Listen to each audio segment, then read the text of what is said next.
Hello दोस्तों, स्वागत है आपका आज की इस वीडियो में। आज हम लोग सीखेंगे लाभ हानि का कुछ मजेदार सवाल करेंगे और समझ को अपना और विकसित करेंगे।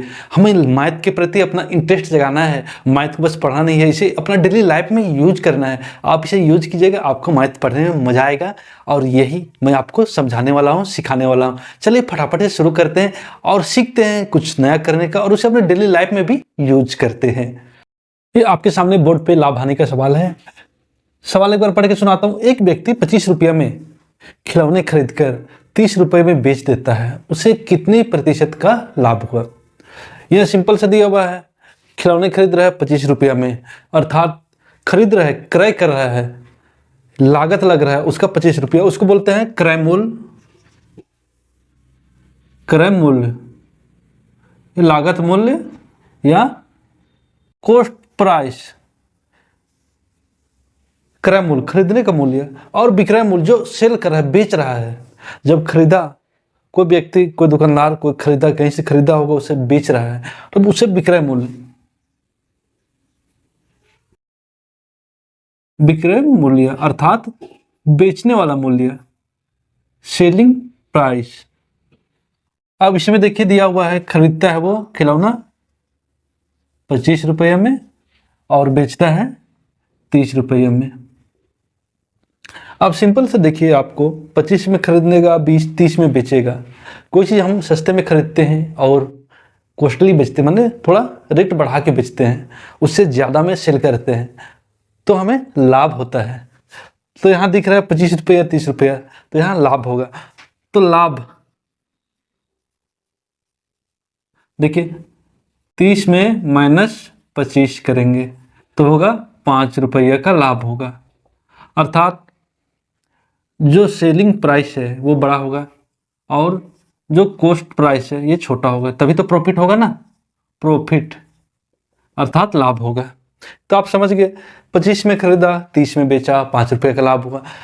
परंतु हमें पूछा गया है उसे कितने प्रतिशत लाभ हुआ? 5% का लाभ नहीं, 5 रुपये तो लाभ हुआ, लेकिन प्रतिशत में आपको बताना है। तो बहुत सिंपल है दोस्तों, प्रतिशत निकालना। देखिए 5 रुपये का लाभ हुआ, हम लाभ प्रतिशत निकालते हैं। लाभ, क्योंकि लाभ हुआ तो लाभ परसेंटेज निकालेंगे। लाभ तो निकाल लिया 5 रुपये, लेकिन प्रतिशत क्या हुआ? तो 5 का फायदा हुआ और लागत कितना लगा था? 25 रुपया। क्रय मूल्य 25 रुपया और इसको कर देंगे 100% से गुना। देखिए 25 चौके 100, 5 चौके गुना करें तो 20% और ये हो गया आंसर। ये सवाल देखिए, एक बच्चा 25 रुपये में एक कलम खरीदकर उसे 20 रुपये में अपने दोस्त को बेच देता है, उसे कितने प्रतिशत की हानि हुई? देखिए 25 रुपये में खरीद रहा है तो जो क्रय मूल्य है, जो खरीदने का मूल्य है, जो लागत मूल्य है, कॉस्ट प्राइस, ये हो गया 25 रुपया। उस कलम का कॉस्ट प्राइस है 25 रुपया और विक्रय मूल्य जो बेचने का, जिसे बिक्री किया, विक्रय मूल्य सेलिंग प्राइस है 20 रुपया। देखिए 25 में खरीदा, अपने दोस्त को 20 में बेच दिया, तो जो खरीदा 25 में बेचा 20 में, तो उसे हानि हुआ। क्यों हानि हुआ? क्योंकि जो सीपी है वो एसपी से बड़ा है। सीपी एसपी से बड़ा है। क्रय मूल्य माइनस विक्रय मूल्य। क्रय मूल्य देखिए 25 रुपया है और विक्रय मूल्य 20 रुपया, तो उसे हानि हुआ 5 रुपया का। इस सूत्र को याद करने की जरूरत नहीं है, आप समझिए। खरीदने का मूल्य जब बड़ा हो और विक्रय मूल्य छोटा हो तो आपको हानि ही होगा। आपका लागत मूल्य, जो आप लागत लगाए हैं वो ज़्यादा हो और जो आप बिक्री किए हैं वो कम हो तो आपको हानि ही होगा। तो इसको आपको कंटच नहीं करना है, बस आप इसको समझिए, ये डेली लाइफ में से यूज कीजिए, आप करते भी होंगे। अब हानि प्रतिशत निकालना है। हानि तो निकाल लिए 5 रुपया, हानि परसेंटेज निकालना है। देखिए कितने का हानि हुआ? 5 रुपया का। लागत मूल्य क्या था? 25 रुपया था, गुना 100%। 25 से भाग करते हैं 4 बार में, अब होता है 5 चौके 20 और ये परसेंट का परसेंट, तो 20% का हानि हो गया। बहुत आसान है। देखिए, एक बहुत ही मज़ेदार सवाल आपके लिए है। कोई व्यक्ति 10 रुपए में 11 संतरे खरीद कर 11 रुपए में 10 संतरे बेचता है, उसे कितने प्रतिशत लाभ या हानि होता है? आपको बताना है, बहुत आसान है। देखिए, आपको मैं सिखा दिया हूँ कॉस्ट प्राइस, क्रय मूल्य और विक्रय मूल्य, सेलिंग प्राइस। पर इसमें डायरेक्ट दिया नहीं हुआ है कि 10 रुपया 11 रुपया।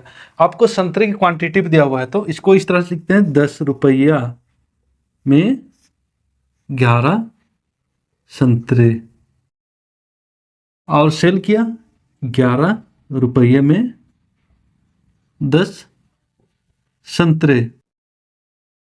ये आप लिख लिए। देखिए, पुराना सवाल में क्या था कि संख्या नहीं दिया हुआ था किसी वस्तु का, जैसे इसमें संतरे का है या कलम का, तो हम एक ही मान के चल रहे थे, एक ही का बात कर रहा है।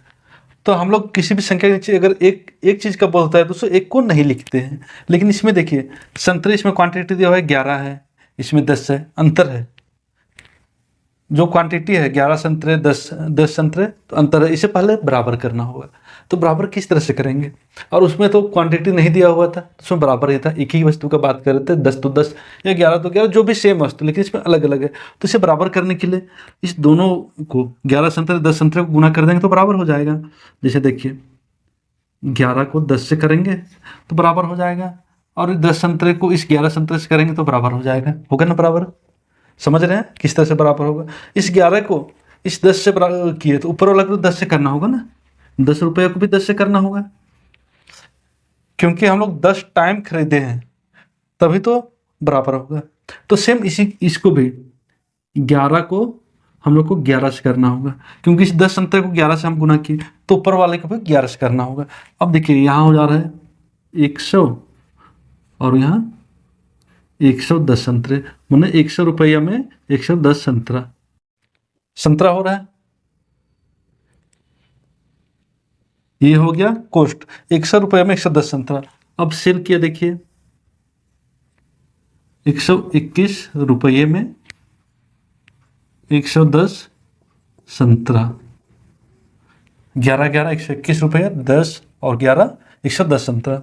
अब देखिए, संतरा का क्वांटिटी सेम हो गया है, मतलब 100 रुपये में 110 संतरा, 121 रुपये में 110 संतरा खरीदा बेचा। 100 रुपया में उसका पूंजी लगा, लागत मूल्य, और सेलिंग क्या 121 रुपया। तो इसमें लाभ होगा हानि होगा?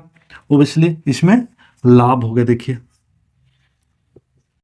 क्योंकि एसपी बड़ा है सीपी से, एसपी 121, सीपी 100 रुपया, तो 21 रुपये का लाभ हो गया।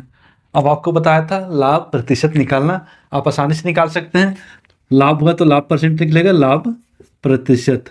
लाभ हुआ 21 रुपया, जो लागत मूल्य था उससे निकालते हैं, क्योंकि जो आपके पास स्टार्टिंग मूल्य जो लगाए थे 100 रुपया, 100 रुपया गुना 100 प्रतिशत, 100 से 100 कट गया तो बचा 21%, और यही हो गया आंसर। है ना आसान?